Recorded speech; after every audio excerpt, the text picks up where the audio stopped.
This should be played at high volume, preferably in a residential area. Good evening, ladies and gentlemen. 1, 2, 3. Lovely. Rain dogs howl for the century, $1 million at stake, as you search for your demigod, and you fake with a saint. Ladies and gentlemen, there is no sex in your violence. It's the Maastricht edition. Oh, well, I think there's plenty of sex here. Yeah. Hi, everyone. Hello. I Hello. think this is for our premiere viewers, actually. I think you're right. Let's jump right there. Good evening, everybody. Welcome to the Maastricht edition. We've set the tone. Early this evening, actually. We're right in there at the start. The voice from above has set the tone. Sex and demigods and all sorts going on there. I mean, it's, yeah, But- I'm liking it. The question is what is that song? Where's it from? Oh, don't ask me. Name the band. Please don't Oh, gosh. You got me. You know what? You've got me stumped there, but I'm going to go for Black Sabbath. I'm going to go for Bush. ask. The band. How about that? And I'm off to the we- background now. Yeah. We'll have to enlighten our listeners as to why he's picked Bush, but we'll come back to that very, very shortly. So here we are at the Maastricht edition. Hello, everybody. Lovely to have you with us. We've got a very, very exciting show coming up this evening. Oh, my goodness. We are so It's Music Month, as you know, here on the Maastricht edition. The whole of October, we have various different musical guests coming through the Maastricht edition show. And this evening, we have a very special young lady. Now, I really hope I'm pronouncing her name correctly. I'm sure she will correct me when she comes on. Christina Petrau, I think, but we shall see when she gets here. I'm sorry if I pronounced that wrong, but she is a world-renowned soprano who these days you will see on stage with Andre Rieu, our very own son of Maastricht. Oh, yes. So she will be joining us later on in the show. We've got all our usual segments obviously coming up as well. However, how is everybody? Gloomy. Oh, it's so wet and dark, but we're going to be positive. Yes. Positive people. Yes, we've got to fight through the gloom, haven't we? Because, I'm, as you know, I'm in my kitchen and I'm looking out the window and it's just gloom on top of gloom on top of gloom. It's so windy, it's rainy, it's cloudy, it's cold, it's horrid. But Right. I've got a glass of wine, I'm ready to go. It's Thursday, we've got lots to look forward to, so cheers. Cheers, darling. I'll join you. I've also got some wine. Cheers. Chin. And we've got Adam in the house. Hello, Adam. Nice to see you. How's your week been, guys? Has anything exciting happened? Anything exciting happened? I rescued a mouse from Little Tubs. Oh, So I don't know if that's an R for Little Tubs or an R for the mouse, actually. I think probably an R for the mouse, because poor Little Tubs, it's probably cruel to take off his prize, but I rescued the mouse nonetheless. So I did that. What else did I do? I went through to the acupuncture, had an acupuncture session. That was quite nice. But what's the point?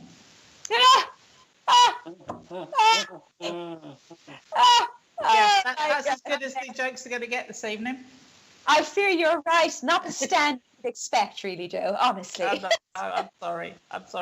Maybe we should explain actually where the Bush connection comes in. We're not talking about presidents here. The quote that we heard from the voice from above, which was from a band called Bush, the reason he actually referred to Bush was because I happened to mention to Tracy before we came on the show that I've renamed a bush that's on my patio Tracy's Bush, which of course she's over the moon about. I'm ecstatic. I think it's fabulous. And the reason I've named it Tracy's Bush is because she's very much into her photography, especially when it comes to photographing wildlife. And this particular bush is packed with red berries and it's constantly being visited by blackbirds. And I know for a fact that if Tracy was here during the day, she would be clicking away and be absolutely in her element. So every time I see a blackbird chomping on those red berries, I think, oh, look, it's visiting Tracy's bush. So Oh, fabulous. Nothing like a good chomp. So that's always... Tracy's bush. Yes, exactly. So that is There's double why... meaning going on there. I think you're right, Matthew. You're on to us. They're way over my head. Well, I shall endeavour to name something in the garden after you, Matt. But obviously it has to be relevant. Oh, dear. Yeah, oh dear indeed. Stay tuned for that. To be fair, looking in the garden, things are starting to die off now, and there won't be much to name, Matt, actually. I mean, there's things. Grass? Yeah, things are turning into those autumnal colours. We're coming into that time of year, of course. The clocks will be changing soon.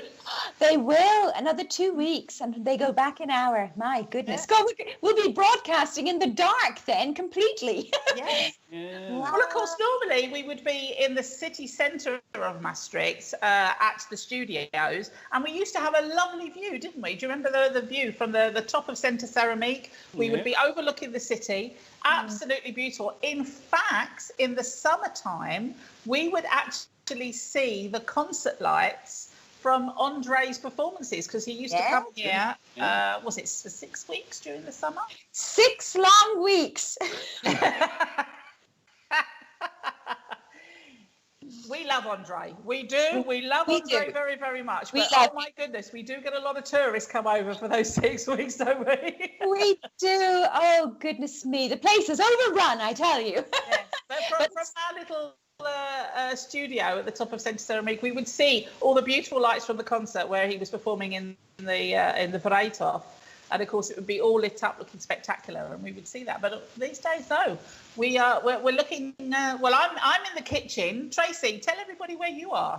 I'm in the dining area, darling. So, okay, as you do. So, in the background, you can see our kind of living room, I suppose, a bookcase and fixtures. On the other side, it's the TV and the sofas, and I'm sitting at the dining table, looking out onto our little balcony garden, which is dark and raining right now. Oh. Hurrah! Matt, where exactly are you in your apartment? Well, it's a house now, but I'm sort of... Oh, sorry, a house, of course it is. Sort of in a confused space, because I'm in between the living room and the dining room. But I thought tonight, since we have an opera singer and it's musical related, I show everyone my piano. So we're musically related. Very nice. That's where I am. Very nice. And might I remark how fabulous Matthew's hair is looking this evening? He's got a full pony now going on. Look at that. Yeah, almost. Yeah. Oh, he's got a full pony. Make that what you will. Indeed. Well, speaking of Matt, and speaking of music, of course, we have Matt's challenge now. Because every week we challenge Matt to listen to a particular album, either of mine or Tracy's choosing, and he will review this album and tell us what he thinks. We like to feel that we're introducing Matt to a new world of music out there. Yes. And this week was my choice, and I said to Matt last week, I tell you what, why don't you have a listen to Beck and Midnight Vultures? Something a little bit on the funky side there, and see what you think of that. I also recommended maybe this was one for when you're in the kitchen doing a bit of cooking.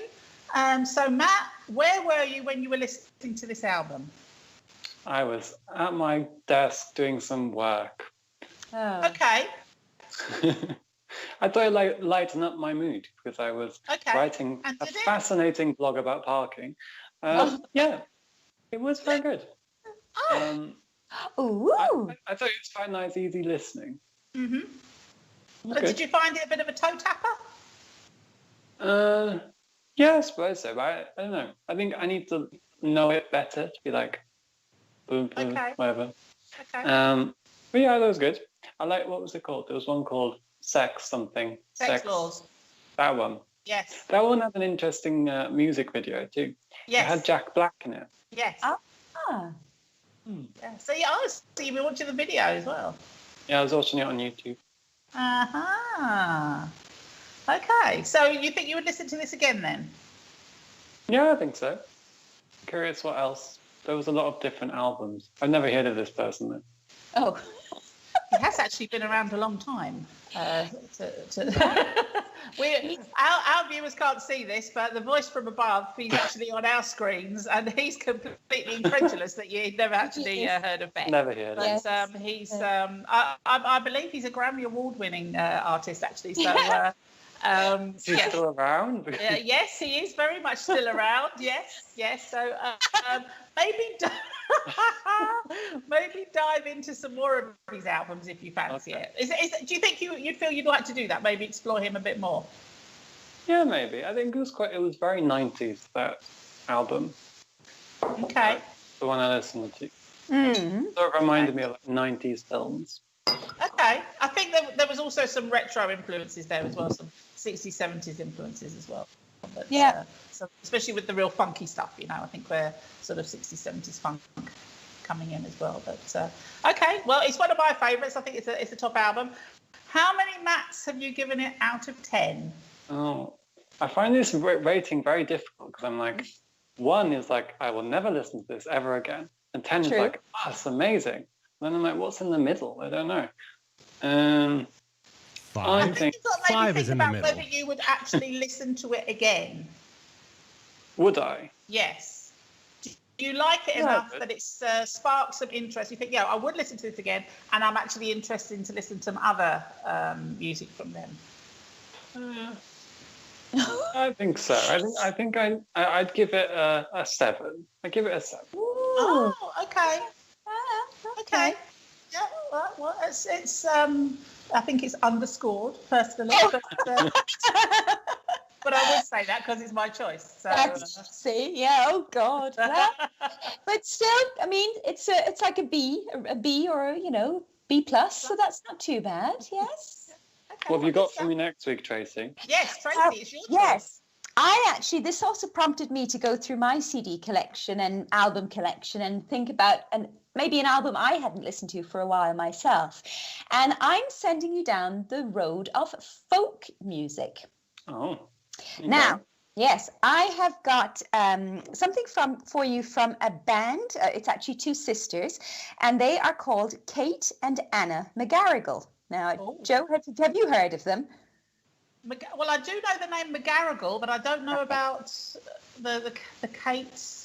Kate Anna. Well, they were born in Montreal, and they're a mix of Irish and French Canadian background. They grew up learning piano with the village nuns, apparently. They have one of them has a famous son, Rufus Wainwright, who you guys. Oh yes, of course. So now we make a connection. Yes. I am choosing an album for you, Matthew, which comes from 1976. So that's going quite a while. Here is said album. It's Kate and Anna McGarrigle, and the album is called Kate and Anna McGarrigle. So I'll show it to you. Here it is. Oh, see Joe reflecting in the thing. Yeah. This is the one you need. It's kind of a black and white cover. And I've played this twice in the last week. It's one I used to play a lot, and my father introduced me to this band, this music, and I played it over a couple of times, and they're cracking songs on there. So I'm really curious. It's a little bit different to perhaps anything you've had so far. There's a couple of favorites: Kiss and Say Goodbye, Swimming Song, Foolish You. There's a few nice ones on there, but it's a particular kind of music. So I think you'll either love it or hate it, actually. It'll probably be a 10 or a 1 next week. So, but have a listen. Be sure you choose. It has to be this one, the black and white one. You can find it on YouTube. And if you just Google Kate and Anna McGarrigle, you'll see this one popping up. And there's only about 10, 11 songs on there. It's not such a long album. And where should I be when I listen to it? Yeah, that's an interesting one. For me, I think it's one of these ones, they kind of tell stories in the music, so it deserves a listening ear, this one. I would suggest sitting in a comfy chair with some candles and a glass of wine. Okay. If I may interject here, because the whole family are extremely talented songwriters. They are. Rufus Wainwright III, I have several of his albums. You got the father, the son, the mum. They're all writing, and it's kind of similar as to what Tracy was saying. Their stories, they're very realistic kind of lyrics, and you do need to pay attention. Yes. There's a lot of humour and sarcasm and sadness. Well, yes, but it's very real. It's very real. So I think you do have to pay attention when you're listening to them. I think you'll miss a lot if you're writing your blog about parking. Yes, no writing, Matthew. And have a listen. The vocals they're really special, very stunning, but also the musical arrangements. It's so intricate and complex, and it just listen to it, Matthew. I have high hopes that you'll like this one. No pressure there, then. No pressure at all. But don't do it while you're doing anything else. Just have a time out, sit down. A bath. This could be good bath music, yes? Just don't be doing anything else. Give it your full attention. Yes, bathe yourself to these songs. Wash it over you. Or maybe get somebody to bathe you while you're... oh, no, that's not probably... let's not do that. Yeah. But in any case... Good choice, Tracy. Very good choice. Thank you. Yeah, it's interesting. I find this actually a nice segment now as well, because it's nice to go through and pick out thing. Yes. And I was actually thinking before we came on air, because I was already thinking about what to choose the week after, and I thought we really should actually have some female artists as well. So, although to be fair, the first week we had Fleetwood Mac, and you could say that that's a female-led band, but indeed. Yes. So, good luck with this one, Matt. You are going to have to focus on it for sure. It's a good choice. Very good choice. Well done, Tracy. Thank you, Ali. Tune in next week for the results. So, I have a recommendation actually, because I know all of us have got some questions to ask each other during the show, but I have several answers, I should say. So before we go on to our next segment, I think maybe somebody should ask me a question. It's wise. Matt, do you want to do the honours? What do you know this week that you didn't know last week, Jo? Well, here's the thing. When Agatha Christie mysteriously disappeared for 11 days in 1926, police turned to Arthur Conan Doyle for help. Really? Really? He of Sherlock Holmes fame. Obviously, he wrote the Sherlock Holmes books. And do you know what he said? No. His idea was to give one of her gloves to a medium. Really? Yes, you mean he didn't have anything to say about cocaine? No, he said nothing about cocaine. He no like cocaine. No, he said nothing about cocaine. Anything of that. No, gloves. Yes, he said, give one of her gloves to a medium. That'll sort you out. And what happened? Did the medium get the glove? Did they find Agatha Christie? Well, they did find Agatha Christie. She turned up 11 days later, but nothing to do with a glove or a medium, I can tell you. Right. But it was, it's kind of disappointing, I think, really, considering he's written books about one of the greatest detectives, fictional detectives, that's ever been created. And Indeed. He said, no, let's rely on a medium for this. Wow, maybe he wasn't up to the challenge. Them. Maybe. Just trolling them. So just go ask a medium, He's probably in on it with Agatha. He knew where she was all the time. Yes, he actually had kidnapped her and was kept her in the boot of his car. Yes, exactly. The plot thickens. My goodness. Oh, very interesting.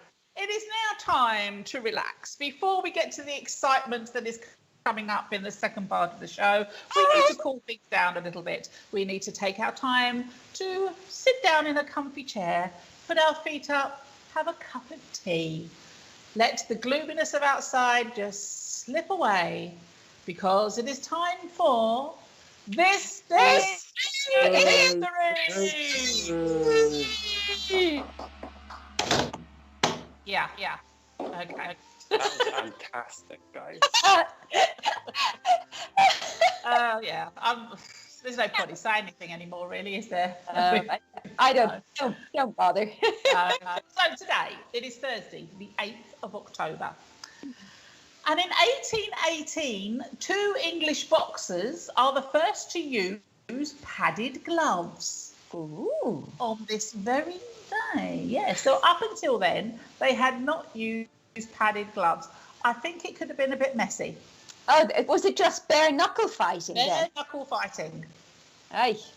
Yeah, exactly. Not, yeah. In 1906, on the 8th of October, Karl Nessler demonstrates the first permanent wave for hair in London. Ooh. Now, Permanent wave. do you know what a permanent wave is? Permanent wave in your hair? It is exactly what it says on the tin, actually, yes. So many of us will remember, certainly in the 80s, we all had a perm because that was the fashion at the time. Oh, Yes. that's what it is, a perm. It's a perm, exactly. So we would have all these rollers put in our hair, and we would have the permanent wave solution put onto our hair, and depending on the size of the rollers or which way you actually put them in would determine how your hair would come out. It's not, but it's it's basically misleading. It wasn't actually permanent, right? yes, it's permanent. Yes, Permanent? yes. So you actually, so if you've got a straight hair, you can have curly hair. Well, What actually, happens to it? it's not true, because I did try a perm, and one side of my hair went curly, but the other side didn't. Oh, no. It's kind of half true for you then. Only half true. But no, there was all this thing where you couldn't wash your hair for like, I don't know, 48 hours or something afterwards because you deactivate the chemical. But I believe you had to wait for it to grow out, or it would sort of loosen it with time. Really? Yes. I didn't realise that. Okay. So the way these days we have our roots done because of the colour growing out, we would have the same as well with our perms. So we would have our roots done for the straight bits that were growing through.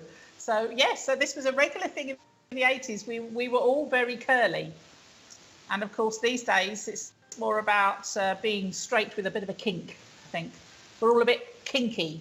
We're kinky these days. We're kinky these days, and there's many people who, obviously as well, who have curly hair who try to straighten it.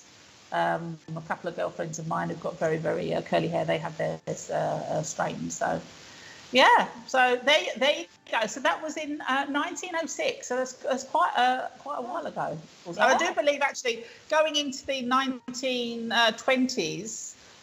It was very fashionable to have a particular wave in your hair. The flappers of the 20s, of the Roaring 20s, they would have this little wave going on. So there you go. In 1932, on the 8th of October, the Indian Air Force was established. And here we go, 1945. The microwave oven was patented. Ah. Where would we be without a microwave oven these days? Where indeed. You'd be standing in front of the stove for too long. That's where you'd be. Well, do you know, I mean, I don't use the microwave that much. It's more to do, for me, from the baking perspective. Yeah. If I want to soften up some butter, then I will put my butter in there for 30 seconds, straight from the fridge, 30 seconds, and you will have nice soft butter. There's a top tip for you. But there's a lot of things that I can't be bothered to warm up in the microwave. I would rather put it on a stove. For two reasons. One, I can see what's going on. And two, I don't have to keep bringing it out, stirring it and putting it back in again. That's true. Yeah. We don't even have a microwave. Well, there you go. Yeah, you can manage. We do have an air fryer, though, and that's quite cool. Oh, we don't have one of those. You like that, do you? We use it quite a lot, actually, and it's quite versatile. And you can even kind of heat things in there as well. So, yeah. It's a microwave, you can't put liquid in it, right? A microwave, of course you can.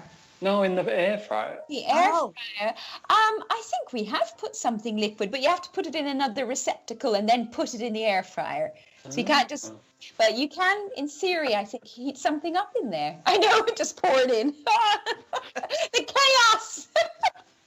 Well, no, I was just thinking we we could probably do a whole programme on kitchen appliances. I could tell you about my Instant Pot, for example, but we'll leave that for another day. Next week, we're done. Next week, let's do it. In 1958, on this very day, Dr. Akka Senning installs the first pacemaker in Stockholm. Ah. And in 1962, North Korea reports 100% election turnout, 100% vote for the Workers' Party. Now, I don't know. I'm not sure about 100%. I know we're talking about North Korea here, but works differently there. Yeah, it does work differently. Yes. So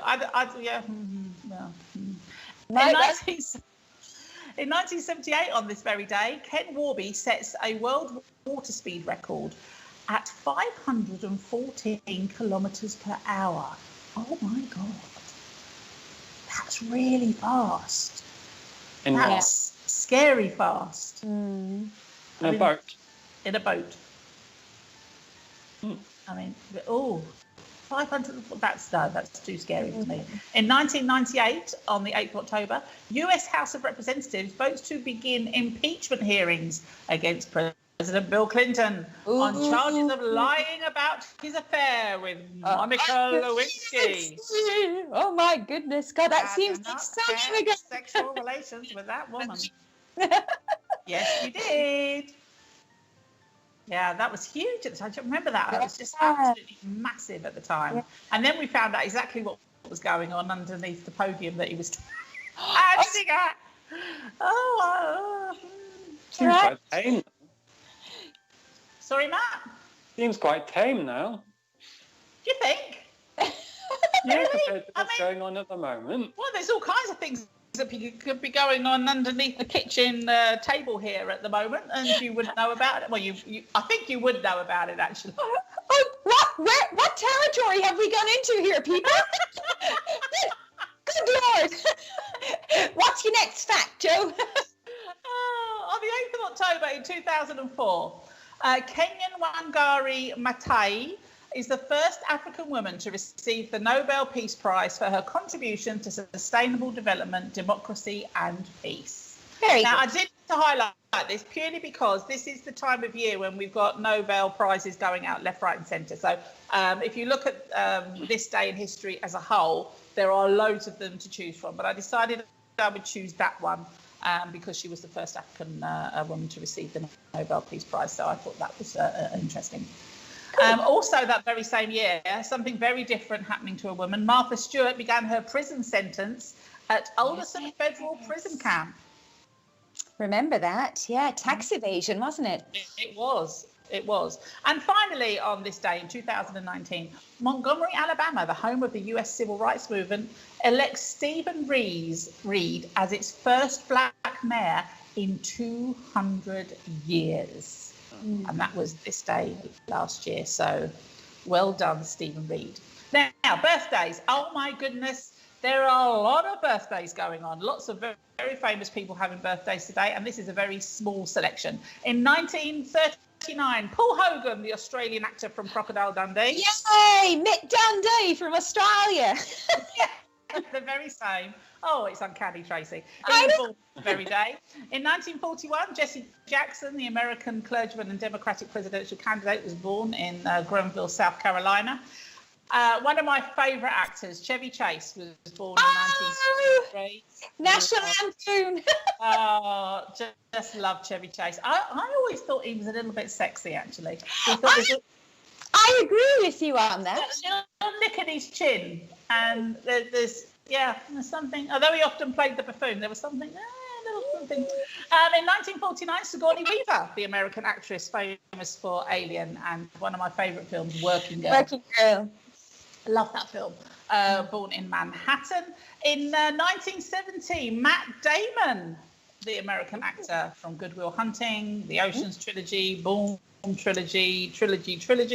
He was born in Massachusetts. 1981, Princess Juliana, the daughter of Princess Christina, who is the sister of Queen Beatrice of the Netherlands, Oh my God. Got there in the end. She's celebrating her birthday today. And finally, Bruno Mars, the American singer, was born in 1985 on this very day. Happy birthday, one and all. Happy birthday to everybody else out there who's celebrating a birthday. And to Brian Hansford, who will be celebrating his birthday tomorrow. Have a wonderful day wherever you are. And that was this day in history. Yay! Well done, dear. Thank you very much. Hurrah! So, yes, but look, it seems to have been a day where a lot of famous people were born. Indeed. So, 8th of October, yeah. I don't know what it is about the 8th of October. It was Maybe a popular day. No, you have to go back 9 months and ask what it's about that rather than... Yes, so we have to work that out. So New Year's, it's New Year's, January. Yeah, that's true, I suppose. Yes, well, there's 10 months, so they would be a bit late. They? It's usually 9 months. Valentine's Day. Ah. Yes, wow. I think we're on to something. Gosh. You are onto something, Matt. Well done. Yes. Gosh, Oh, we're much better at solving things than Arthur Conan Doyle. I think you're probably right there. Well, before we have Christina joining us, we've got the lovely Tracy who's now going to be giving us the news. Thank you, darling. Tracy Taylor with the news. Thank you, Joe. Good evening, everyone. It's October 8th, and you're watching the Maastricht edition. First, a look at your weekend weather, and Friday looks set to stay dry with some sunny spells. However, rain and the possibility of thunder is on the way for Saturday and Sunday. Highs of 13 degrees. Moving to your bulletin for tonight, and we have news of the Fine Arts Fair, second term for Pen to Straka, and the Eyes Have It. But first, the Netherlands registered 5,831 new cases of people becoming infected with the coronavirus today, which is 53% higher than a week ago. 71% of residents in the Netherlands thinks the government's current urgent advice to wear face masks in publicly accessible indoor spaces does not go far enough. They want the masks to be mandatory. Around 40% of people think masks should also be mandatory on the street. Since 7 p.m. last evening, Germany has declared the Netherlands, including Limburg, a high-risk area because of the renewed outbreak of the coronavirus. The German authorities make a slight exception for the province of Zeeland, however, which they still regard as code orange. In other news, it's well known that living in Amsterdam is expensive and the demand for housing outweighs the supply, which drives up prices. Housing in Amsterdam is now so expensive that it has been awarded 6th place in the global Real Estate Bubble Index 2020, beating the likes of London, New York, and Singapore. And in the first ever environment and sustainability ranking published by Internations, the Netherlands has been ranked 12th out of 60 destinations for expats when it comes to sustainable living. The data was gathered via Internations' annual Expat Insider Survey.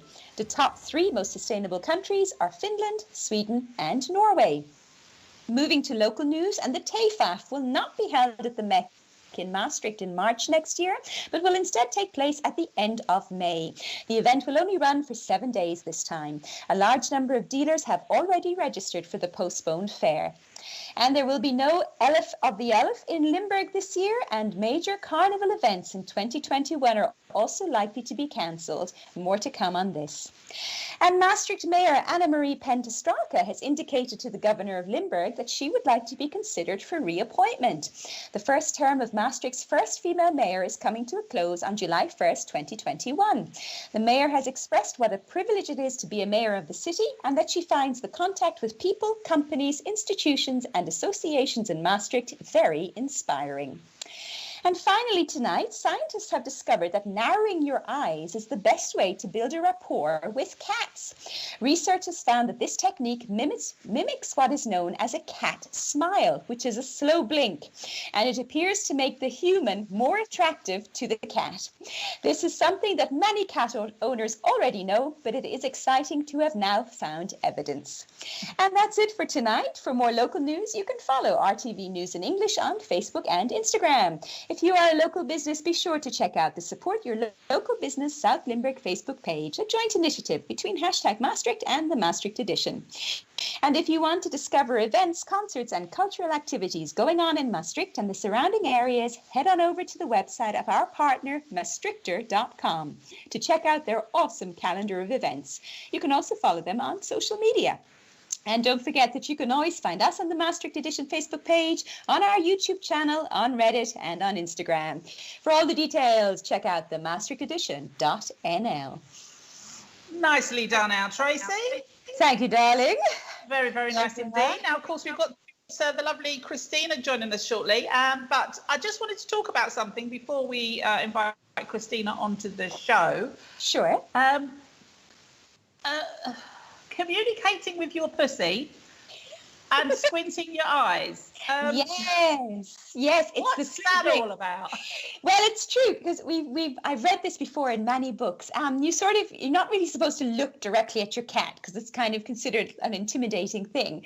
But if you look at your cat and you do a sort of a slow blink where you narrow your eyes like you're squinting, and if you kind of then blink your eyes with this kind of squinty shape, then the cat will blink back at you with a slow blink, and then you've made that connection. Really? I know. I've done this with little Tubbs, and it truly works. So if I look at him and I make my eyes smaller and then do a little wink and a little blink, he'll do the same back, and then it's kind of a sign that I'm not threatening, basically. But if there are any other cat owners watching on Facebook this evening, let us know in the comments what you think. Yeah. Bizarre. There you go. Yes. I wonder if it works with bigger pussies like lions and tigers. I'm not quite sure I dare to try that, to be honest. Go to a zoo. Yes. Go to a zoo and lay down in front of a tiger and see what happens when you squint your eyes at them. Yes. I'll let you know next week how it turns out. If I'm not here... Hopefully you'll be able to, yes. If I'm not here, take it that it didn't turn out very well. Oh, brilliant. Yeah, okay. And the lovely mayor, you mentioned the mayor in the news there. Of course, we were lucky enough to have the mayor on the show a couple of years ago. So we should get her on again. Actually, Mrs. Mayor, if you're watching, we should get you on again. Join us. Christmas message, perhaps. That might be a good time. Yes, that's a good idea. Yes. Ooh. Yes, because Christmas is going to be a little bit weird this year, so that's not a bad idea at all. Now, look at this. Christina's in the house. Hello, Christina. Oh. Lovely to see you. Welcome to the show. Now, I should have done this before the show when we were speaking to you. I should have confirmed how to pronounce your surname. I said Petrau. Is that right or is it wrong? It's Petru. Petru. See? Oh, for goodness sake. Christina Petru. And this is because, possibly, although you were born in the UK, your ancestry is a little mixed, isn't it? Yes, so my surname is Cypriot. My father's Greek Cypriot. Ah, there you go. So And if you want to be Greek, I suppose it's Petru. Okay. And your mother comes from where? She was born in South America. Wow. I've got to say, that's a hell of a mix. I have a suspicion you might have a bit of a temper on you, Christina. Oh! Well... really, Greek and South American. Wow, that's a hell of a mix. I cannot deny that. Well, it would, if you turned out to be a diva, I think it would be very apt because, of course, you are a world-renowned soprano, and you have been travelling the planet singing with your beautiful voice, not just as a solo performer, but also with a very special man that is very close to our hearts, Mr. Andre Rieu. But before we talk about him, maybe you could just give us a brief background about how you got into being a soprano in the first place. Yeah, so I used to dance a lot. I used to do ballet and tap, like lots of girls do. And I used to play the violin, actually, and the piano. One day I just started taking singing lessons and they put me on the classical repertoire. And then I decided at 14 I was going to go to music college. So it all just kind of went from there. And then I studied at the Guildhall School of Music and Drama in London. Mm-hmm. And that's it, really. But did it click for you when you started singing? Did you think, oh, actually, yeah, I love playing the piano, but this really is what I want to do? Oh, yeah, it took over everything. Like I'd practice my singing, the other instruments kind of suffered a bit. So, yeah, it just really, I just enjoyed it so much. So when you left your studies, what happened then in the transition from studying into actually working for a living? Was it an easy transition for you? It's always a bit slow when you're freelancing. You're just doing auditions. I was thankful I had a teaching job. So I was teaching singing 1 or 2 days a week. So that was, and then I was building up like a private teaching practice until the singing work took off a bit more. And then it was more balanced with the two. So, yeah, but very, like in London, it was very varied. So sometimes it would be singing at a wedding or a funeral or a dinner. And then sometimes after. What about Covent Garden? Because, of course, this is a very, very famous place to be singing, whether it's actually inside the Opera House or even outside around Covent Garden itself. I never did that. I never did the Covent Garden busking.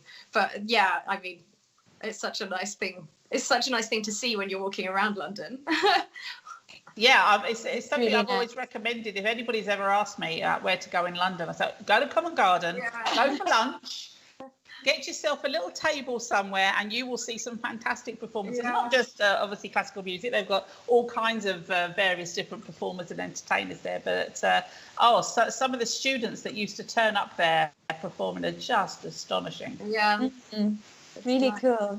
Well, but Christina, you're from London, right? But I believe you're based over here in the Netherlands now. Yes. So I moved here 2.5 years ago. Ah, okay. And how is that going? Oh, I love it here. I love Maastricht. It's so, it's such a change from London. It's so much calmer. Yeah, like that's true. Yeah. Indeed. Well, I suspect the reason that you came over to Maastricht might be because of a certain gentleman that we mentioned earlier. So how did you end up working for Andre? Oh, it's a strange story. I'd done an opera with a girl who was occasionally singing with the choir with Andre. And she just sent me a message and said, I don't know if you're busy doing anything else, but they need another singer. So are you free? Wow. How casual. Yeah. And I don't know if you've heard of him. And I was like, yeah, sure, I'll give it a go. I've got nothing else. Oh my goodness. I just fell in love with the company. I fell in love with the traveling. And it's just like no other experience. There's no other stage experience for classical singers. Wow, so exciting. What's the most exciting place you've got to travel to with the orchestra? It's difficult to say. I mean, Australia was amazing. So you just have memories of cities. So like Sydney is obviously just amazing. And then the South American countries and Mexico also, the audiences are incredible. They are they give you so much. They're so lively and excited. Of course, you get to soak up the culture when you're there. So, yeah. An added bonus. Yeah. We're all a bit sad at the moment because we're not going anywhere. It's all come to a grinding halt, hasn't it? Andre's just cancelled the Christmas show, of course, oh my goodness, it's really, really sad. Yeah. Are you still keeping in contact with the whole orchestra on a regular basis? Yeah, so there's a few of us that live in Maastricht, and we hang out or go out and do things together. And then everyone does kind of keep in touch a little bit, and occasionally we hear, obviously, from the office and how things are going. I'm sorry. Oops, sorry. Come back to us, Christina. So yeah, and you know, it is kind of like a family. So we hear each other's news through each other. So that's nice. Yeah, it must be difficult. We've heard from other musicians who've been struggling with this COVID stuff. You know, it has such an impact, doesn't it? It's what a shame. Yeah, and it's also you can't even travel home to London. Well, I suppose it's difficult at this time, right? I made it for 1 week in between the quarantines. I made it. Yeah, my parents are living in Norfolk, so I made it there just for a quick week, and that was lovely because I hadn't seen them since January. Yeah. Oh, yeah, it is. For people out there who haven't had the opportunity to go and see Andre in concert. Now, I have. I saw you guys on the write-off a couple of years ago. So I would have seen you, Christina, in your beautiful gown, looking gorgeous. Okay, we'll talk about the dresses in a minute, Tracy. Thank you. But if there's anybody out there who hasn't been lucky enough to go and see you and Andre in concert, can you describe to people what the experience is like? Yeah, it's just like a spectacle. You never know what's going to happen. You don't know what's going to come next. And even from the audience, sometimes really strange things happen with the audience. And like we've had there was a little ballerina girl dancing on stage once who just came from the audience, like they kind of threw her up. We've had people like kind of joining in when things have gone wrong, and yeah, it's you really don't. There's a lot of dancing, isn't there? Yeah, and so it's a classical concert with a full orchestra, and this like special guests come sometimes, and you can't describe it. Yeah, the special guests we had were the guys doing Macarena. And I forgot what they're called now. Rosso al Rio. Yeah, and I remember they walking on, and I'm like, what the hell are they doing here? And the next thing you know, we've all stopped waltzing, and we're all doing the Macarena all over the place. It's crazy.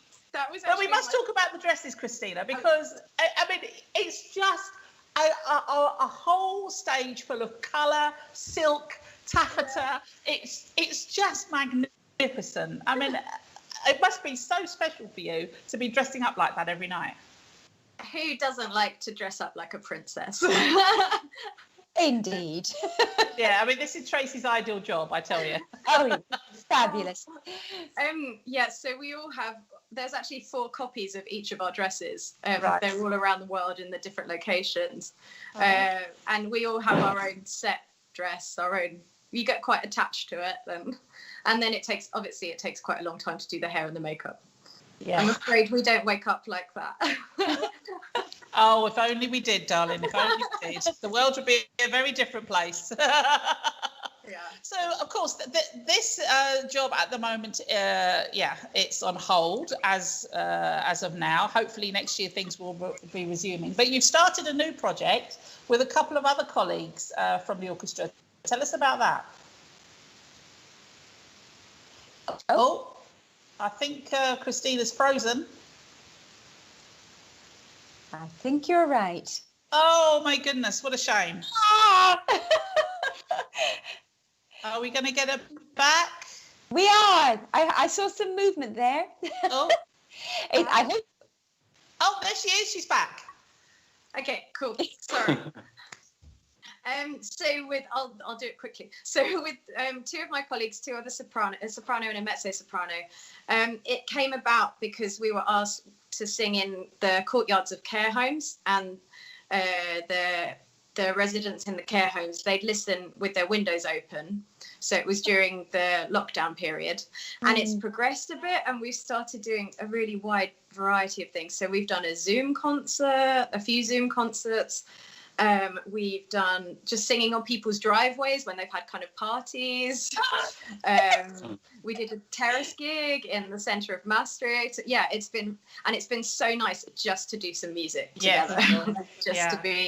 To be singing and performing. It's been a real kind of like mental lifeline.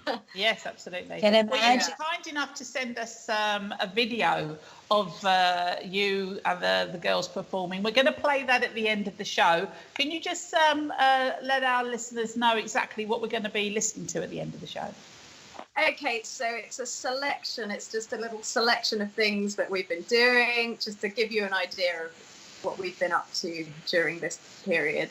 And we're called Veracing, which means surprise in Dutch, but we emphasize the Veracing. Very clever. I like it. Excellent. And if people want to listen to more of you or find out what it is that you're doing over the next few months, what's the best way to find you? So on Instagram, I am Christina.Petru, and Veracing is at Veracing. Veracing Right. concept. Okay. All right. So we'll put all of your details all over our social media, of course, so everybody can get hold of you. It's been an absolute pleasure having you on the show, Christina. It's so nice to see you. We look forward to seeing you on stage in all your glory with Andre and the gang. Hopefully sometime. It's such a shame. Well, there's so many of you, for goodness sake. I mean, you know, for you guys to be out of work, it's not just like a three-piece band that are out of work. It's the whole. I mean, how many people are in the orchestra? It's around 60, a bit over 60. I mean, that's a huge number. Yeah. Plus, you have all the people that do all the work behind the scenes as well. I mean, this is a lot of people out of work, and we know it's a huge problem for the music industry as a whole at the moment. So our hearts go out to everybody at the moment. So good luck with your new endeavours. Come and see us again sometime, Christina. It'd be lovely. To. Thank you for having me. Brilliant stuff. Okay, Christina, all the best. Take care. Bye. Oh, so nice. How cool. Yeah. Wow. Can you imagine all those dresses, Tracy? I can imagine them. I am imagining them as we speak. So, yes, but it's such a stunning, I mean, Christina is a singer in her own right, of course, as well. But these concerts with Andre are so known worldwide. Yes. We can't help but mention them, of course. Yes. And as you know, Joe, from being there yourself, it's a stunning gala evening, really, isn't it? And I mean, yeah, it's fabulous. It's really a shame, but nice to know that the ladies have this Veracing going on, which is quite cool. Yeah. So I think it just shows that so many musicians, particularly, are very innovative in coming up with other angles and ways to perform and play for people. Needs must and all that. Needs must indeed. Sure. But well done. Well, time is getting away with us, so I'm going to quickly ask you, Tracy, what did you know this week that you didn't know last week? Okay, I have a bit of an odd one for you. It's quite random, but we have all this gloomy weather at the moment, and it's a little bit chilly. The heating's coming on. So I was looking up something about sweatshirts. As you do. Okay. And as we know, a sweatshirt in the UK is often referred to as a hoodie. Yes. Little hoodies with the little string that goes through. However, I discovered that in the USA, in a place called Saskatchewan, what a great place name, they actually refer to a hoodie as a bunny hug. Isn't that my goodness. That would be Canada.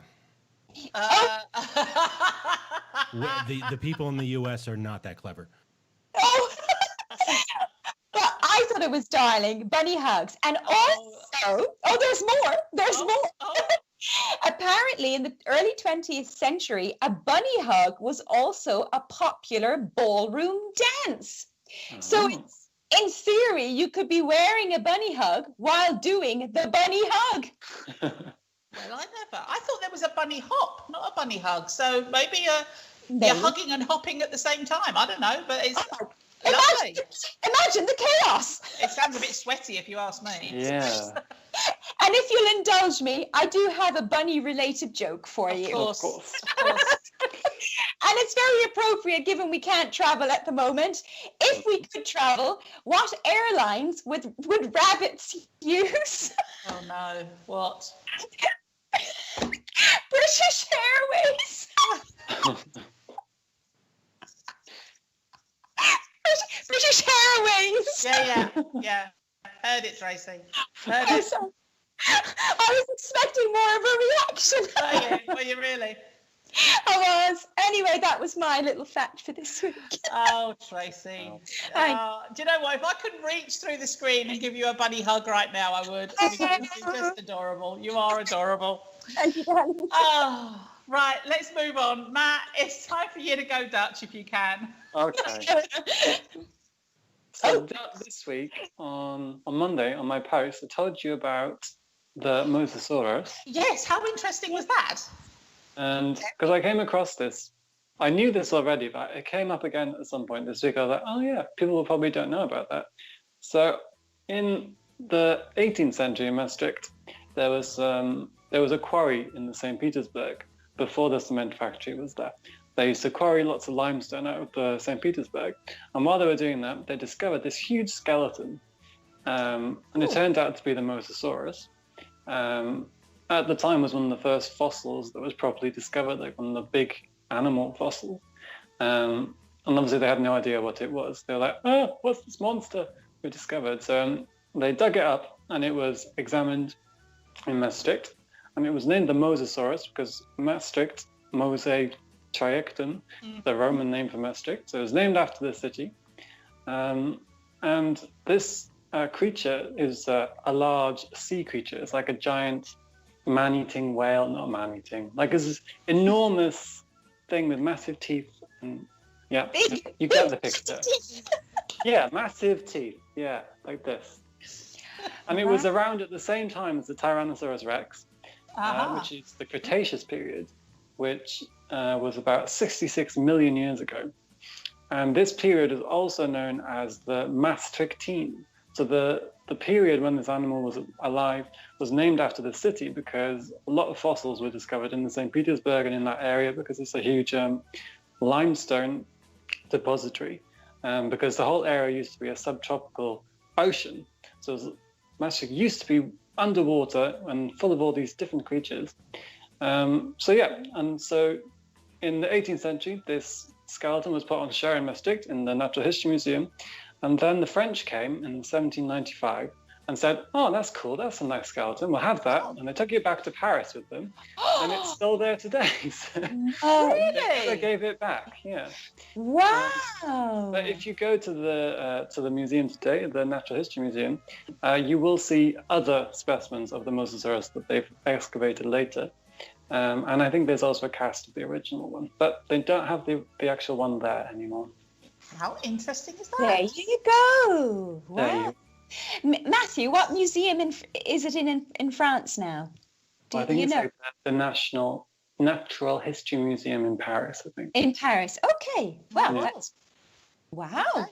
Well, if any of our listeners from Paris could just pop along there and take a picture for us, we'd be very better. interested. Take the skull and run back to Maastricht. Oh, even better. Let's encourage stealing. Yes. Let's encourage people to steal a dinosaur. Yeah, excellent. But Matthew told me to do it.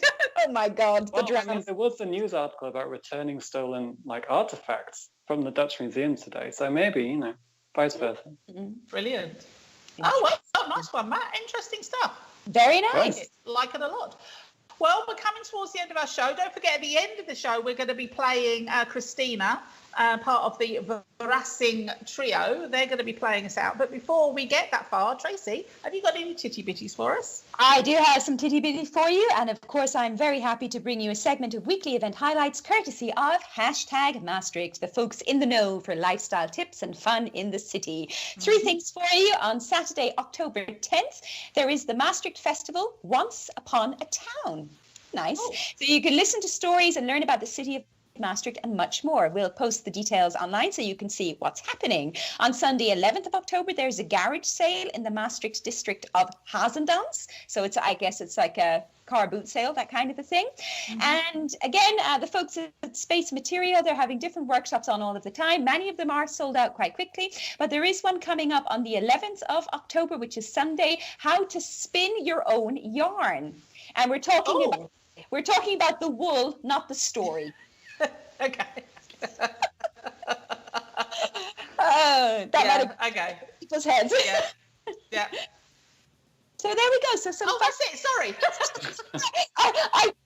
I was peeking there. My little joke at the end was the end.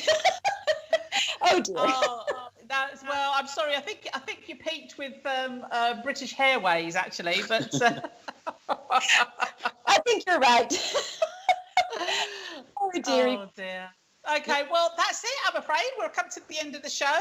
It's been great fun. Thank you to Christina for joining us and telling us all about Andre and the Veracing trio. And it was lovely to meet her and to talk about the dresses, of course, Tracy. Yes, yes. We shall be back next week, continuing Music Month. Next week we're going to have local band Solomon joining us on the show. It's been lovely as per normal. Thank you everybody for joining us this evening. Of course, if you want to watch us back, you can on Facebook and on YouTube.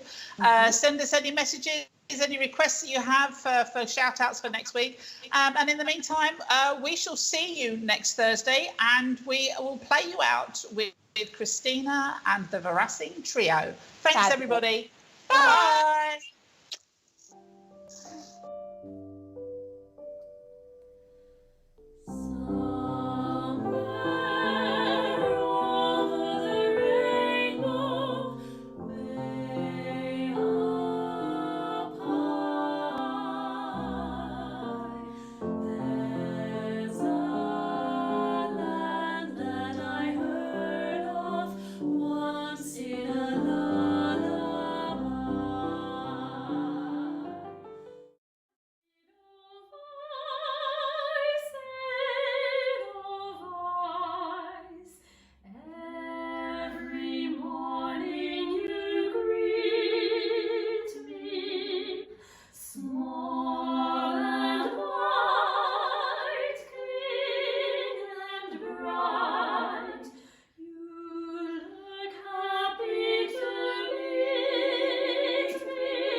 I love you, a bushel and a peck, a bushel and a peck, and a hug around the neck, and a barrel and a heap, and I'm talking in my sleep about you. About who? About you. I'm only sleeping, having trouble sleeping, 'cause I love you, I do, a bushel and a peck, you bet your pretty neck that I do. Purple rain, purple rain.